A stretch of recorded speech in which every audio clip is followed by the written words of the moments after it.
When I tell you about this young lady who is only 18 years old and all the things that she's accomplished already at 18. I have Bianca.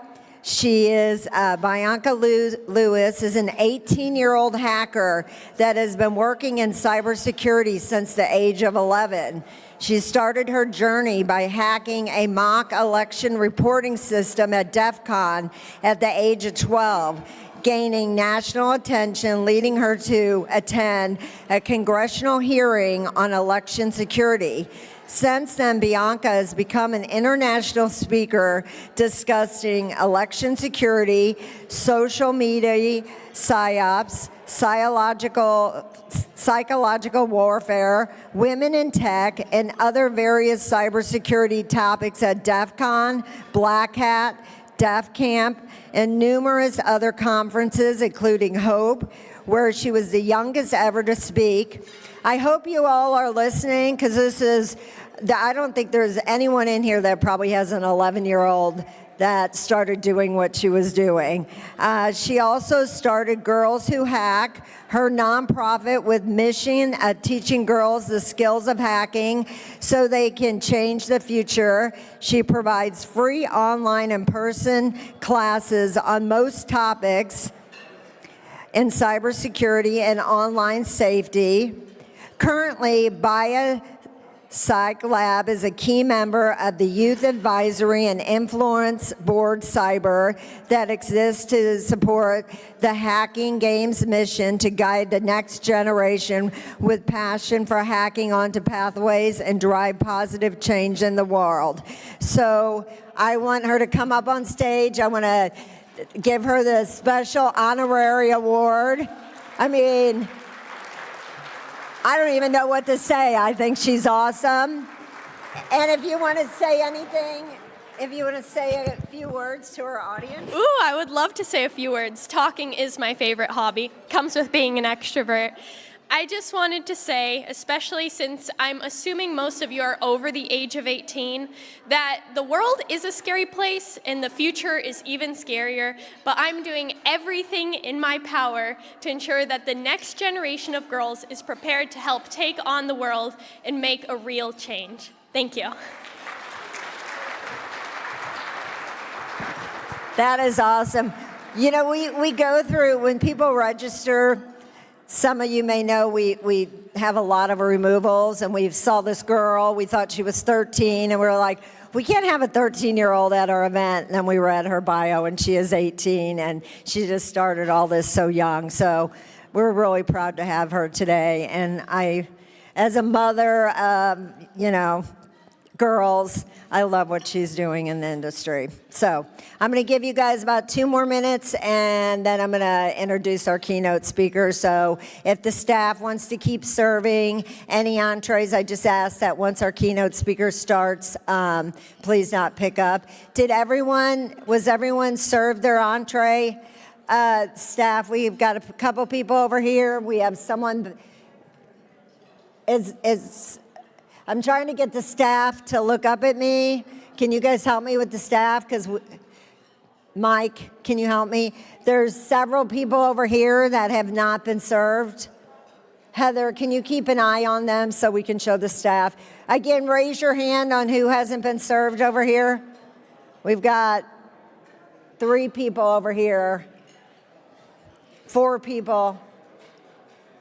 Can someone get, yeah. I'll help them, but I want to make sure.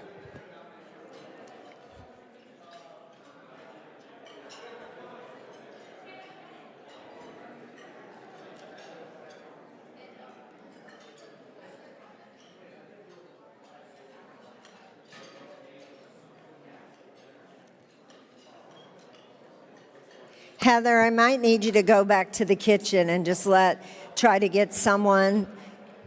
But go ahead and help him.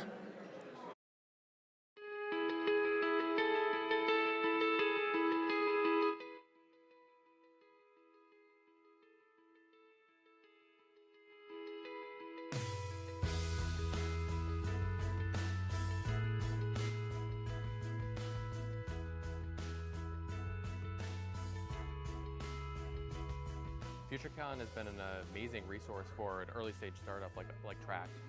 It's affordable, we get amazing leads, it's an amazing group of people, they really care about the vendors, they really care about the attendees, and overall it's just been a fantastic way for an early stage startup to grow our business.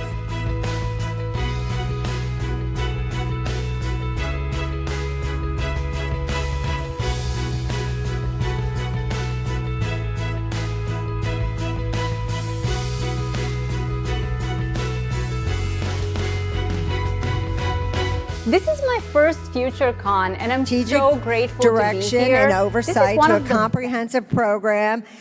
Lead a high-performing, high-visible, credible organization that serves as a consultant to senior leadership, all workforce members, and business associates. Her responsibilities are all-inclusive of policy development, standards, controls, implementation, training awareness, regular risk assessment and mitigation, as well as partnership with internal and external auditors, collaborates regularly with the state and federal regulatory bodies, and actively contributes to proposed state and federal regulations that govern privacy and information security. Super excited to have her as our keynote speaker today. She is going to be speaking on leading cybersecurity through rapidly evolving changes, challenges, and uncertainties. So everyone, let's welcome Anahi to the stage.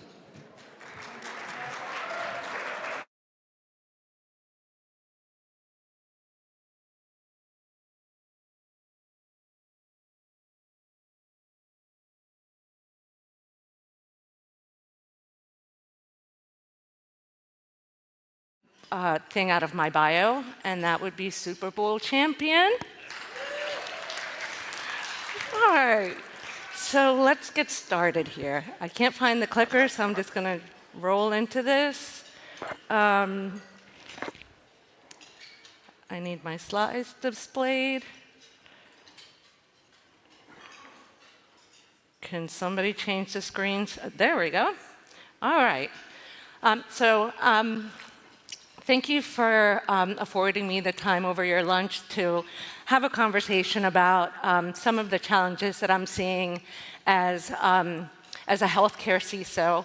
I've had the benefit of being a healthcare CISO for 20 and a half years in the next coming month. So I have seen a lot, and I will share a lot. And hopefully you'll walk away with not just understanding the intricacies of healthcare, but the challenges that some of us have in trying to corral the cats and help our organizations and our patients lead healthier lives. So just a little bit about ChristianaCare. For those that are not familiar, Christiana is the largest health system in the state of Delaware. I'm going to be doing this back and forth. We are also the largest private employer in Delaware, with hospitals and facilities in Delaware, Maryland, New Jersey, and Pennsylvania. We also, given our virtual care capabilities, service patients nationally and as far down east as Florida. So, going the wrong way, this is why I need my glasses. So we are a really mission-driven organization. We are really, even though we're almost 10th largest in admissions across the country, we really see ourselves as a community hospital and treat our patients and our neighbors as if we were part of their community and they were part of our community. And our values are really all about patient care. Everything we do is about creating healthier lives, so everybody can thrive. And when we think about everybody, we're not just thinking about our patients, we're thinking about the families, their loved ones, we're thinking about the caretakers that they rely on, and the community, whether it's their parish, their schools, their extracurricular activities, and we want to make sure that we're including everybody when we're thinking about how we care for them. And so what I'll be talking about today is a little bit of what we need to do to drive healthcare to where it needs to be. A lot of people talk about the fact that healthcare in this country is a broken system, and there are a lot of reasons for that, primarily because of the reimbursement models and the challenges around how to address disparities between large urban hospitals and critical access hospitals and hospitals that might be within 100 miles of the next hospital for those communities. And so we really believe that through, and when I say we, I mean ChristianaCare, we really believe that through digital means and technology, we can really transform the way our patients are able to get the care that they need. And I always quote my CEO who says, if it can be delivered digitally, it will be consumed digitally. And if it can be delivered in the home, it will be consumed in the home. And so that's what we strive towards, is really pushing out care as close to the patients as we can, because the data does show that that makes them healthier. And so I mentioned that I've been doing this for quite some time, but I want to go back to 2009 when the American Recovery and Reinvestment Act was passed. Part of that act was something called high-tech, which had something called meaningful use, which incentivized hospitals to to adopt electronic health records and move into the digital age. And there were year-over-year incentives that as hospitals could demonstrate that they were using electronic health records in meaningful ways, that they would get more money. Those that didn't would get less money, and at some point it flipped, and people started getting penalized for not using electronic health records. So there was this huge rush to moving towards digital means, tons of capital investments in electronic health technology, not so much in cybersecurity. And so what we were left as an industry was a highly newly connected, technologically advanced industry that had a lot of holes and lack of cybersecurity. And so that sort of paints the picture to some of the challenges that our healthcare industry is facing from a cyber perspective. And so I'd like to go back to the 20 years when I first started. Ironically, at the time, I was coming from systems and technology, and when I came in as the very first information security officer at Einstein Health in North Philly, I thought, what have I gotten myself into? This is pure insanity. I made a mistake. How do I get out? There were, hospitals are wide open areas. People are coming in and out of nursing stations. They're grabbing workstations. They're grabbing devices that are electronic. They're moving in and out. There's nobody checking your badge to make sure that you're who you say you are. There's not a one-to-one computer ratio that can help me determine whether you are specifically using your computer appropriately, among many other things. All of our workstations at the time were Windows 98.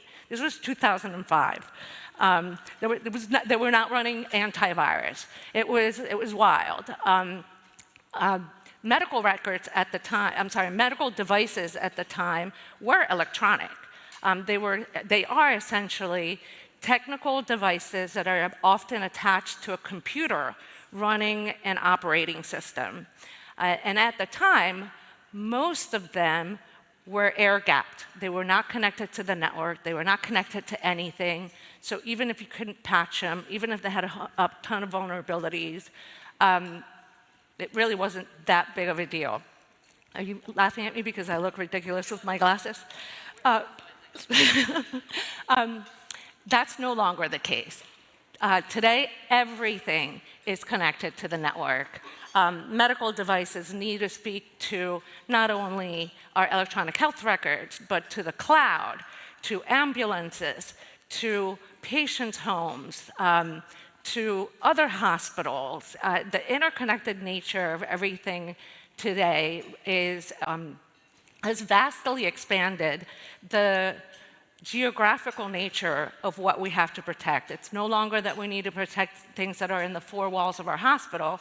We have to extend beyond that and figure out how to creatively protect things that are either moving in cars, moving in patients, or really the responsibility of some other organization that may still host our data, but may need it to care for our patients. And so that increases the complexities of what we have to connect to and protect. Consumerism is something that we've been talking about in healthcare for probably 10 years, but it is a reality in today's day and age.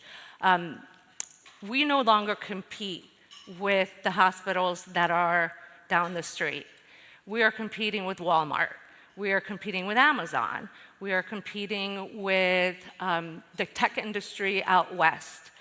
Everybody is looking to get into the healthcare space because there really is a lot of opportunity. And so as geographically contained health systems, we need to think about ways that we can still compete with big giants that are far more nimble, have a lot more capital, can invest a lot more in this industry, in order to actually remain competitive and alive. Our patients, they now have choices, and trust is a major factor in those choices, whether it's because of a cybersecurity breach or because they heard their neighbor got poor care down the street. They can make informed decisions about where to go and where to get their health care. There are things now like concierge care, where if a patient really wants to pay extra, they can get a one-to-one interaction with caregivers in a specific area that will cater to how they want to be cared for, how they want to be communicated to, when they want to be seen. Patient access, as early as today we were talking about how hard it is to get an appointment for a specialty. And trying to figure out how to solve for that, and talking about how technology could solve for that. Things like concierge care, somebody just makes the appointment and they can get in within 24 hours. So we're having to think about different and creative ways. And one of the ways that we're also thinking about how to remain competitive is with joint ventures, where we take 51% stake in a particular company, and some other company takes 49%.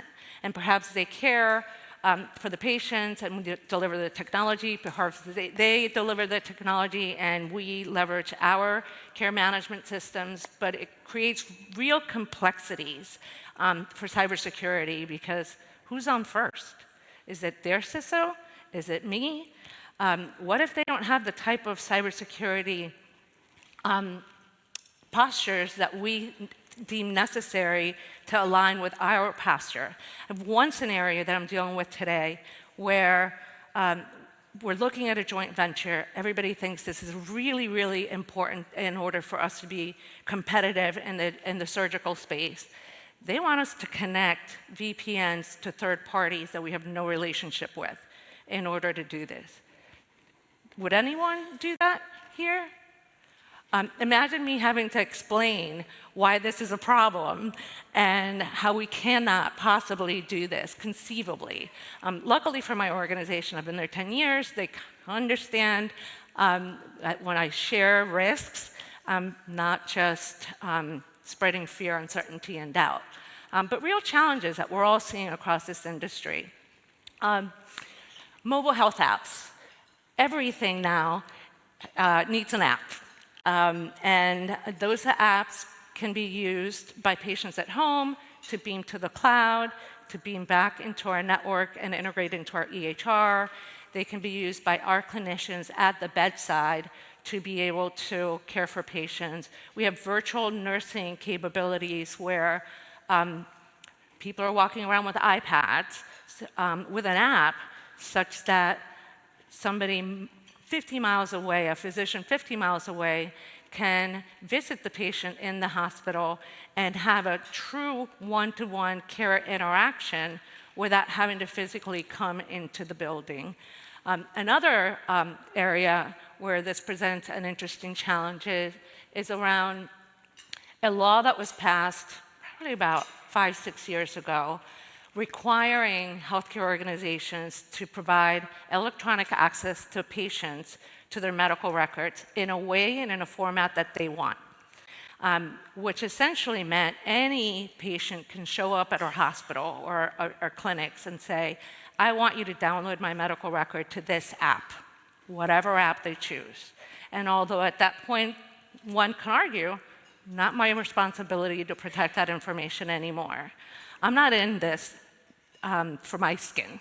I'm in this for the patients. And so we have an ethical requirement to vet those apps and make sure that the patients are educated on what the potential cybersecurity risks are to using that technology. So it used to be, right, that we used to have to talk to our business about cybersecurity issues. Now we're having to talk to patients about cybersecurity issues. And those conversations are very, very different, but they're really necessary. I'm going to just look at time. All right, so wearable devices. I'm sure, I'm not going to ask you to raise your hands, but I'm sure some of you, hopefully not many of you, have devices implanted inside your body that are helping you to stay healthy. If you don't, you probably have a loved one that is reliant on one of these. And we still need to protect them. And I always say, how do I build a human firewall to protect these devices? But it is necessary. And I like to tell a story, a true story, about a cardiac device that had a vulnerability by one of the major players in this industry. And it was about a year that this vulnerability was out there without this particular vendor doing anything about it.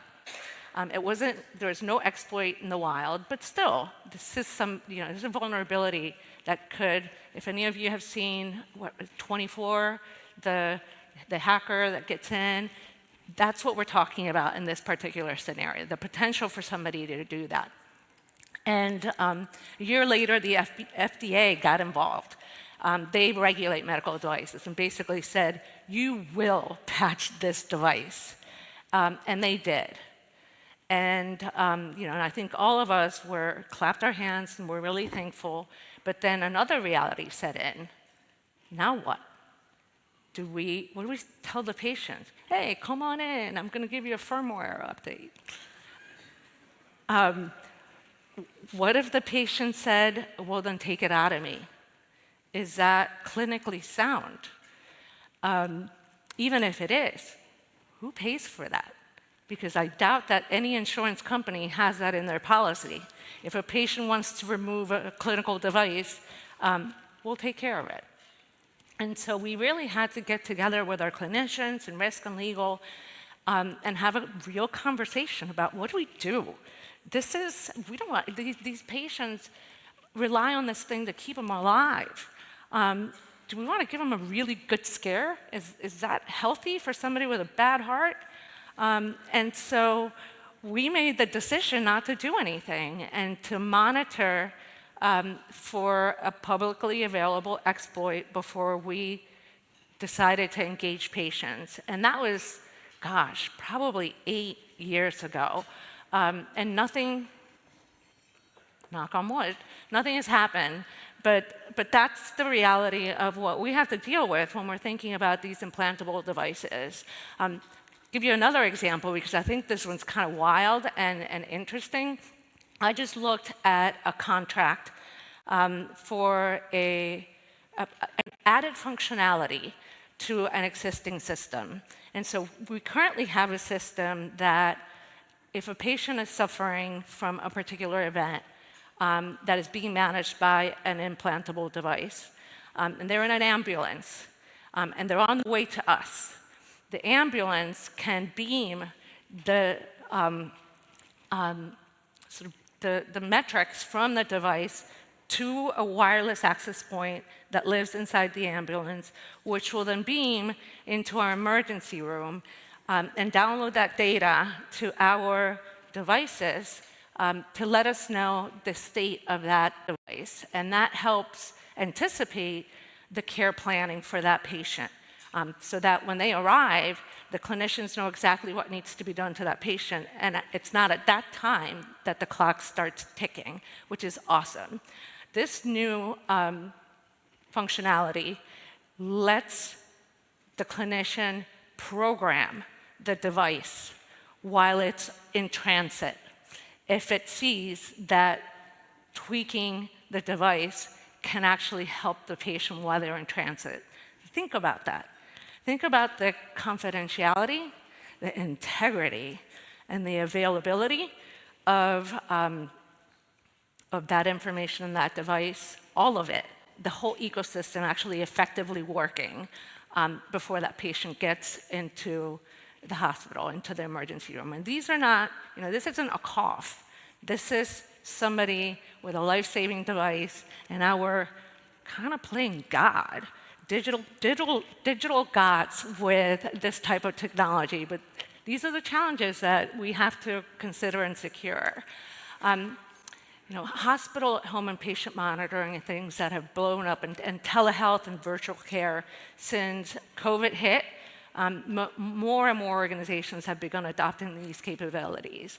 And one of the programs we started about a year and a half ago, Carrie, you might know even better when we did hospital at home, but not that long ago. And we said, and so hospital at home is you've got these acute patients that have had something in the hospital, and instead of admitting them to a hospital room in a hospital bed with, on average, the 17 medical devices that are all attached and beaming and beeping to nursing stations, instead of doing that, let's take that bed and all of those devices and send them home, where they can be surrounded by their family, where they can get greeted by their dogs every morning, where they have the right support systems to feel like they can get healthy. And the data has shown that not only are patient satisfaction scores better, the patients are happier, they are in fact getting healthier more quickly. This particular program has blown up. And I think within 9 months, we admitted our 1,000th patient. And that was months ago. We're probably past 2,000 at this point. But all those devices have to be connected to something. And it sure isn't going to be the patient's home network.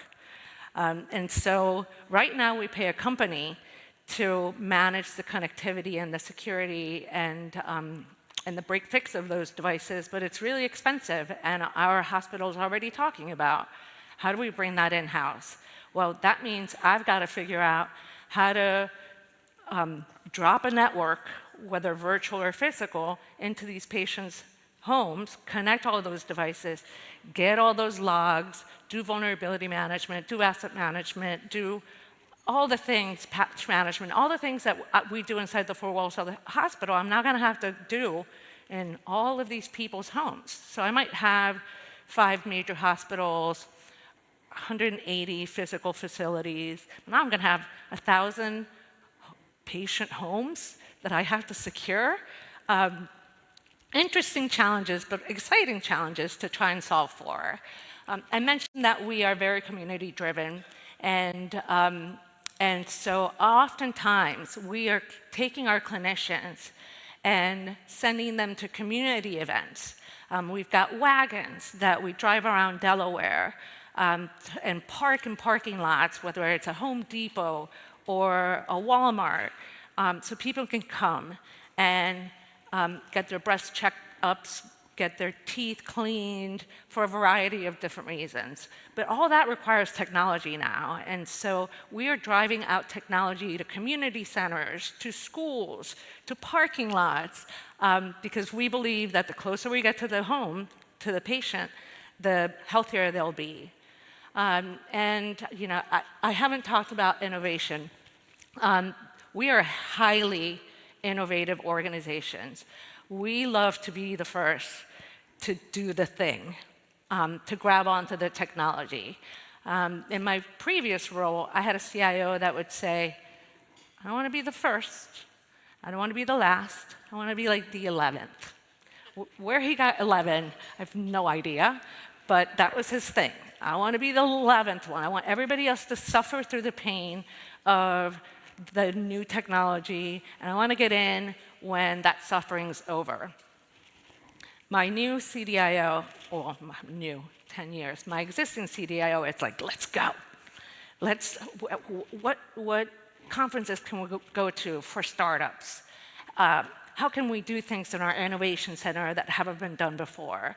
How can we demonstrate that we're transforming care? We want to be the first. We want to be the model. And we're solving for things like dropping networks inside patients' homes that hasn't been solved before. Really cool, exciting challenges, but certainly challenging ones. We were actually the first healthcare organization in the country to develop an app for Alexa so that our patients could actually get reminders on when to take medications, how to do their physical therapy, how to do things when they were home that we would normally do inside the four walls with a clinician. They were able to ask questions if they had questions about time, dosage, whether to raise the right arm this way or that way. So kind of cool. And again, super proud that we were number one. So that kind of covers all the things that we believe we need to do, and as an industry, we believe that we need to do in order to help our patients get healthier, be better caregivers, give them a better quality of life, and integrate ourselves into their communities as opposed to asking them to always do what we need them to do, we want them to do at our convenience. And that's a huge shift in healthcare in the last 20 years. It used to be that patients would do what the doctor said, when the doctor said it, and at the doctor's convenience. That's no longer even feasible if you actually want to remain competitive in this industry. But it doesn't come without challenges. And I would say our challenges have been here and persisted for many, many decades. But I feel like they've gotten worse since the pandemic. And I know we always use the pandemic as sort of like this barometer. But I will tell you, for our organization, we were one of only 4 health systems in the entire country that had a AAA bond rating with Moody, which was a proud thing to have. 10% margins were not a problem for us. We would, my cybersecurity, I used to joke, I don't have budget limits. I just have to ask for it and say it's non-discretionary, and I got my budget. And I would be able to do whatever I thought was best. I came from Einstein, which had a 0.6% margin. I spent 10.5 years with that level of fiscal constraint. So even though we were kind of fat and happy, I certainly had a frugal mentality, so I didn't just waste money. But my leader would say, every Friday we back up the Brinks truck and we just dump cash in it. Those were good days. Ever since really the pandemic, all of us have become incredibly constrained financially.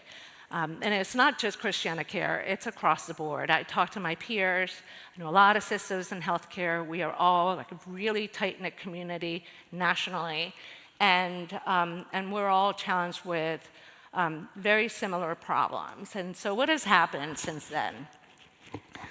Staffing shortages. Clinicians left the industry. They said, I had it. Like the stress, the duress, it's not worth it. People were getting sick. They couldn't be with their families. And when I say sick, I don't even mean COVID. I mean like physically just couldn't give any more than what they were already giving. And so how do people left the industry? At one point, probably a couple of years, 22 to 2022, around there, we were paying $2.9 million for additional nursing support. On average, before that, and since we've recovered, we were paying 1.8. So we went from $1.8 million of something that was budgeted and we knew was consistent to $12.9 million. And although we've managed to recover from that, not everyone has recovered from that particular challenge. And so people have left the industry and they're not coming back. So trying to get qualified individuals to actually come, stop touching my face, want to come work for us, it requires a lot of creativity and a lot of challenges. The supply chain has also been a massive constraint for our industry. Products have gotten much more expensive. To move products from the warehouse to the hospitals has gotten much more expensive. Things are scarce. The hurricane last year, I think, took out a Bayer plant. That Bayer plant, I think, was the supplier of IV bags or something that was super critical to the country. One facility, one hurricane, did a lot of damage. And so having to navigate how we're going to account for those additional costs have been really, really challenging, because what I'm going to talk about next is that we're not aligned with inflation rates as an industry. As the rates go up, our reimbursements don't go up. And that's a sobering reality. Take a sip. Anybody have questions while I'm taking a sip?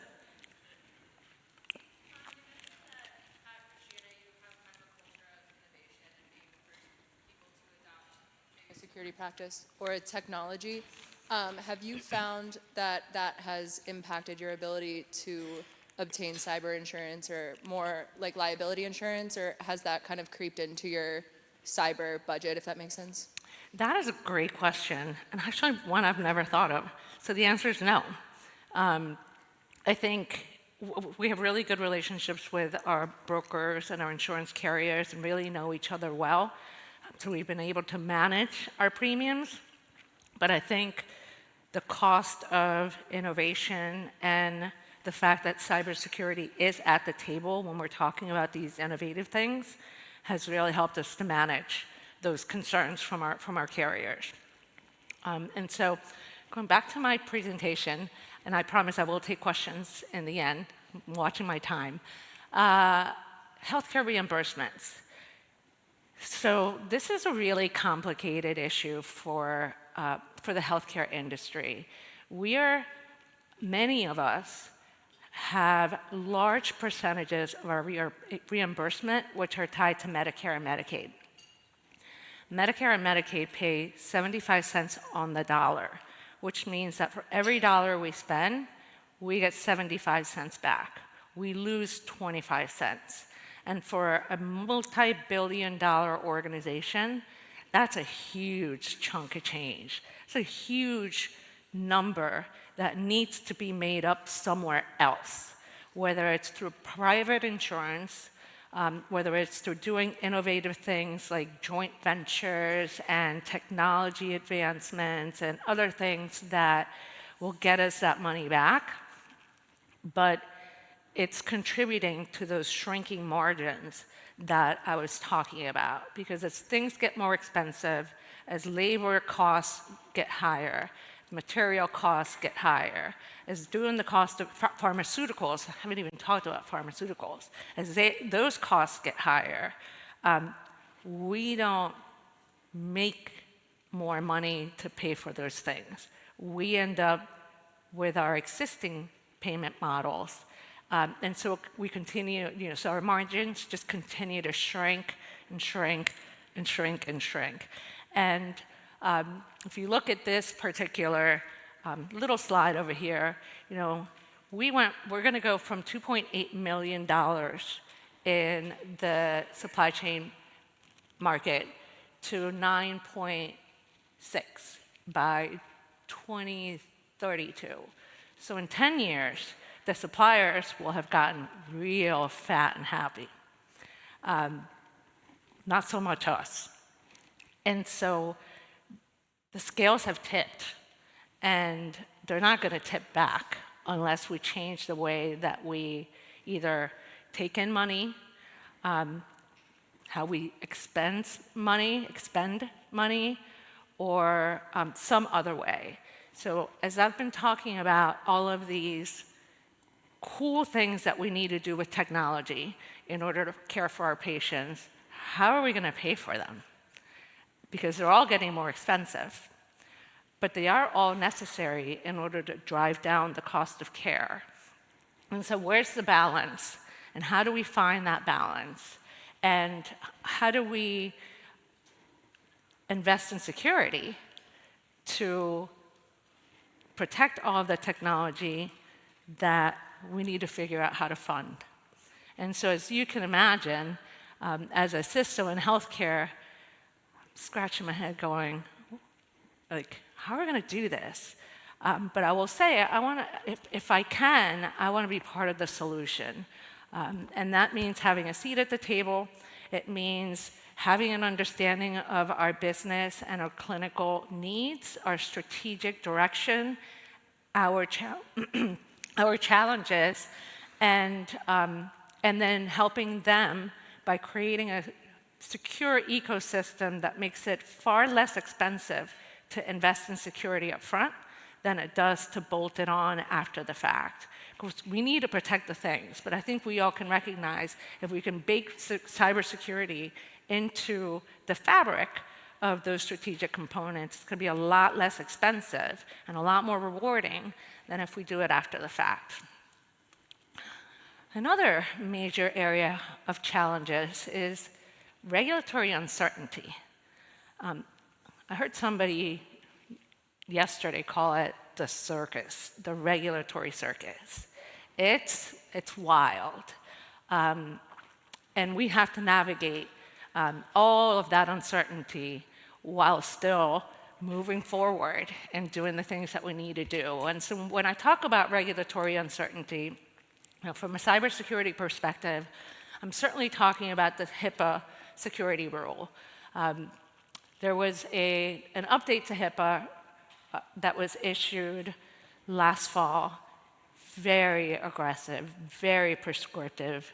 In my opinion, it would cripple healthcare organizations across the nation, given the types of investments that would have to be made in order to comply with this rule. Things like MFA for every person, network segmentation, asset management, third-party risk assessments once a year, things that some of us can certainly do, but the critical access hospital in Idaho isn't going to be able to afford this. They probably only have one guy who does all of IT and has a security, a quarter of a security hat. And so I think we all reacted to this rule. And there was a public comment period. So when laws are proposed, they generally give you a 90-day the constituent 90-day comment period to react to the rule, to submit to the regulators what we think is appropriate, what we don't, why. That period has closed, and now we've heard nothing. And the reality of this particular rule is there is no law that says it has to be updated. So this thing could possibly just disappear, and we remain with a rule that was passed, enacted in 2005. In fact, I was hired because we needed to comply with the HIPAA security rule. That's my genesis into cybersecurity healthcare. Needless to say, we need updates to a 25-year-old rule, not necessarily the updates that HIPAA proposed, this new thing proposed, but Nevertheless, we need something, and we're just not sure if we're going to get it. I put Health and Human Services next to HIPAA because they are the governing body for HIPAA. About 2 weeks ago, they placed an order that basically says, we're going to do away with the public comment period unless necessary, which means that they can now just potentially pass a law without getting any input from us from us as a healthcare industry. What does that mean for those of us that are worried about HIPAA?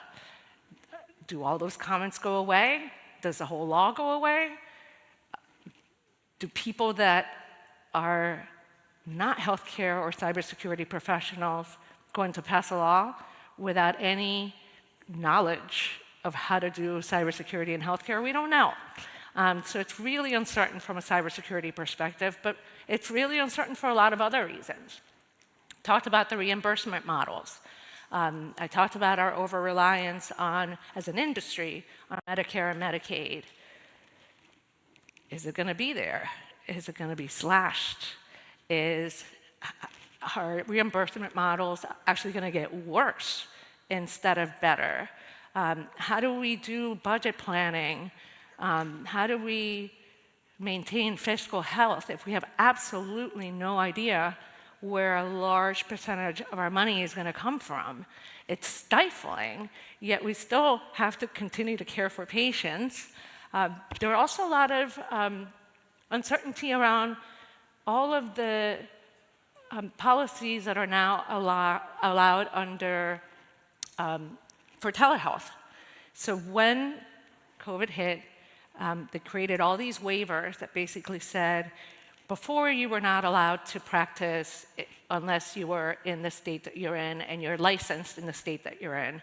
When COVID and virtual health became a thing, that was waived. So now we can deliver care in Florida. We can deliver care in Washington State. We can deliver care wherever our patients go and want us to deliver their care. We're not sure if that's still going to continue. And so what happens to that huge stream of revenue that we now rely on? What if it dries up? What does it mean? What about all of the caregivers that we hired for remote work that live in other states, that live across the country? I mean, I've had people request access from Costa Rica. It's a little cray-cray, but you know, we have people everywhere. If this is not a thing anymore and they can't practice, what do we do? And so it's really interesting to have to tie your shoes while you're running at full sprint, because that's what's happening. And then, of course, cybersecurity. A lot of people don't know that, you know, healthcare is, for the 12th or 13th year in a row, the most targeted industry in the country. And the reasons for that, I think, align with everything that I just shared, right? Huge run towards technology, not a lot of investment across the board in cybersecurity. We store a ton of data. If our hospitals get hit, we're certainly going to be a lot more willing to pay to get our systems back than perhaps a different industry where they might lose some money, but they're not losing lives. And so a lot of people are really surprised by, you know, by the fact that we are number one. But if you think about nation states, all of that data can be used for economic advantage. If they can use that data for research, they can develop pharmaceuticals much faster. They can figure out cures to critical diseases much faster. They can gain economic advantages by utilizing all of our clinical data for the same things that we would like to use our clinical data. The difference is that we're not criminals, and we're super regulated in how we can share data and do research on data.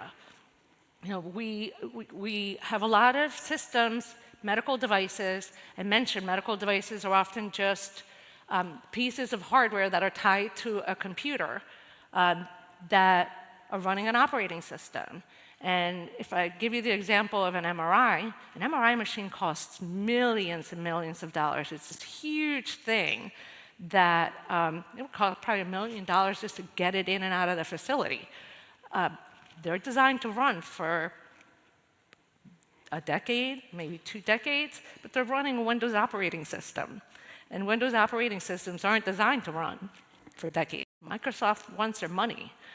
And so we are saddled with running technology with unsupported operating systems because it's still the efficacy for patient care reasons is perfectly fine. The amount of money it would take to replace it is exorbitant and unreasonable, and so we have to figure out ways to maintain those systems on our network because they don't have to talk to everything while not being able to patch them. So huge attractive entry point for how threat actors can get into our environment, because more often than not, threat actors are just going after vulnerabilities. And once they find them, they use that to move laterally to where the crown jewels really are. So even if our medical devices don't store the data, doesn't mean that they can't be a conduit to get to where that data is. Ransomware, it continues to be the #1 cause of attacks in the healthcare industry, probably all other industries as well, but it's crippling to us. And as I mentioned, we're connected to everything. And so the threat landscape will continue to be a major area of challenge for us. Supply chain. How many of you have heard of Change Healthcare? Okay. So Change Healthcare was a supply chain vendor for the healthcare, for 1/3 of all healthcare in the United States. That pharma, insurance companies, healthcare providers, you name it. They are integral to how money is moved around and how patients are validated for their insurance. They got hit with a ransomware attack, which meant for us, we couldn't drop a bill. We couldn't bill, we couldn't send our claims to our insurance company to say, we cared for these many patients, we need you to reimburse us because you're the ones that are insuring those patients. For us, we were losing $9 million, not losing, we were not able to collect $9 million a day. It took Change 10 months to recover from that attack. That doesn't mean that for 10 months we were not collecting $9 million a day, but for about 5 months we were not collecting $9 million a day. There were patients that were showing up at the pharmacy to get a critical pharmaceutical, and the pharmacy would turn them away because they couldn't validate that that pharmaceutical was covered. I know somebody personally that actually laid out $3,000 because he needed the medication. He could afford it, but most people can't. And so those are the challenges that I'm talking about when I speak of supply chain. I can attest that at least for the last 2 years, on a monthly basis, we're managing a few incidents. 99% of those incidents, knock on wood, are a result of somebody in our supply chain. They are not things that are on our network or in our cloud. They are things that one of our vendors, whether it's data or unavailability, is causing us to have to manage because we have to protect our networks. I just got an email earlier today from another peer who said, hey, I'm sending this just to my friends. If you have this medical device on your network, cut them off from your network. Boom. Which is what we do when we see that there's a major issue. That takes time. It has operational impact. and requires people to manage them. And so I use this slide just to reflect over the last 10 years. I used to worry about the data center, then there was the cloud. Ooh, the cloud was bad. Now I have to figure out how to secure humans. And it used to be we worried about data breaches. We heard about all the data breaches in the news, and now we're hearing about ransomware attack. But for us, it comes down to patient harm. Do we have what we need to care for our patients? Do we have the people that we need to care for our patients? I think we can all acknowledge that cybersecurity is a negative unemployment industry. We can pretty much get jobs. For those of you that work for me, close your eyes. We can move. We can find another job if we don't think that our job is rewarding, or if we want more money, or we want different challenges. And those are things that I face on a daily basis, and I think about on a daily basis. And the competing challenges with tech and finance means we can get more technology to fix this problem, but not more people to secure the technology that's going to fix the problem. In fact, that technology might actually create more cybersecurity problems than the people that we're getting. And so at times it feels unsustainable to continue to do more and more and more without the ability to get more resources. There are hospitals, including ours right now, that have paused hiring. Doesn't mean we're not going to resume hiring, but unless you are in a life-saving department or function, all those jobs are put on pause because we're trying to play the money game of not spending it, just spending it later. But that makes it difficult to get new FTEs, to grow our team, to give them the capabilities that they need to be successful. And so for me, staff retention is critical.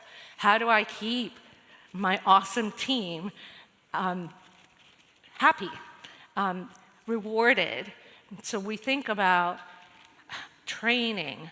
Do they get enough training? Are they getting access to education? Stress management, how are they feeling? Psychological safety, do they feel like they can come and share problems? Work-life balance, family first, we always say it. Like, if you need to go, go. One of the things that makes me crazy is when I see like a team member, and I know some of you do this in this room, put like 2 hours of PTO on the calendar. No, just go. Like, go take care of what you need to go. Like, trust me. 2 hours is nothing. Like, go do what you need to do. But we're super, super intentional in doing the things that we think are really important for them and listening to them so that we can keep the awesome team that we have, because we're lucky. We've got a small team of 15, 16, but they work so well together. They all get along. They all collaborate. Like, I couldn't ask for a better team. And I'm not just saying that because a lot of them are here. One of the cool things I did want to share, and I'm running out of time, is one of the ways that I've tried to expand our team is by creating this ambassador program. And so we partnered with a company and an educational grant to offer to any caregiver in the hospital, any employee at ChristianaCare, 12-week training to get your Network Plus and your Security Plus certification. Even if I can't put you on my team, I can teach you if you are interested, and I can show you how you can do this in your departments. I call them little spies, because now I have little spies everywhere. But a really creative way to overcome some of the challenges. And lastly, operational resiliency. I think one of the hardest things that I'm working to overcome is that our healthcare organization, the operations side, those that care for patients, think the cybersecurity team is going to take care of everything. And they don't understand, no matter how many times I say it, that if it happens, you're going to have to care for patients without technology for weeks, if not months. And I can't shrink that time for a variety of different reasons. And I need them to be prepared for the if. That if ultimately comes down to patient safety. If those systems are not available to care for patients, we could cause harm. And we're all in this industry to prevent harm and to care for patients. And so with that, I know I didn't leave a lot of time, and I was actually afraid I was going to get through all my slides. Does anybody have any questions? Somebody's running with a mic. One question.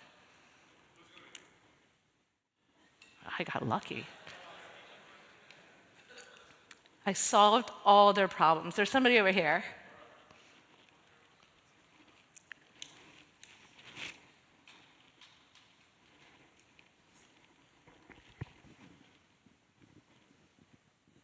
So as a health system provider, how do you manage the expectations of, your executive team and your stakeholders, to make sure that you guys are providing the most critical care to patients, in this realm of cybersecurity? And I'm listening to you. I'm just trying to log out of here before I walk away. When I started at Christiana, I met with all of the different executives. One of the first things I did in the first month that I was there, I met with all the C-suite and high-level executives. And I introduced myself and I said, what's important to you? What challenges do you have? What strategies do you need to accomplish? And how can I help? And I didn't come in saying, hey, cybersecurity, I'm the CISO, and cybersecurity is so important. It was all about understanding what was important to them and then beginning to build the trust that I needed, that when I did cybersecurity, I would be doing it on their behalf, whatever that meant. And I've remained consistent in that methodology, which has not only helped to maintain the trust, it has helped me to be at the table so that I actually understand all the things that I just talked about. I really do understand what drives my health system and what challenges they're having. And I can then build a security program and an ecosystem that is aligned with them. And so my job isn't just to understand the threat landscape and everything that's hitting us, but to understand everything that's hitting them and what they need to do in order to deliver care, so I can figure out how to adjust my program to fit their needs. Does that answer your question? I need you to hit O and M. Mike, I was told only one question. You're going to get me in trouble. We do. One more? Over here.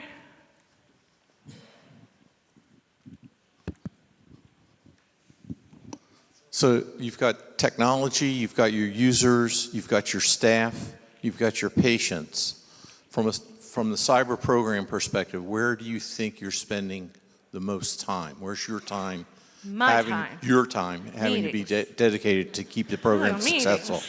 All I do is sit in meetings, talk to the little laptop. No, I am being serious. My time is spent really, if I have to, I would say my time is spent managing third parties, triaging and helping my team consume what areas of concern I have.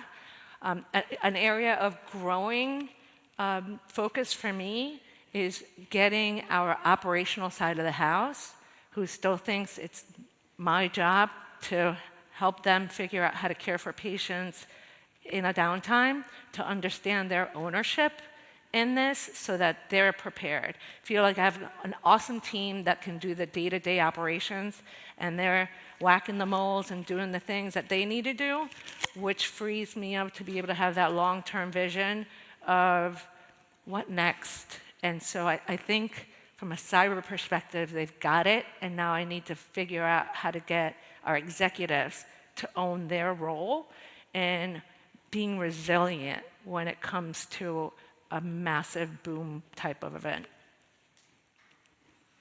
Well, thank you very much.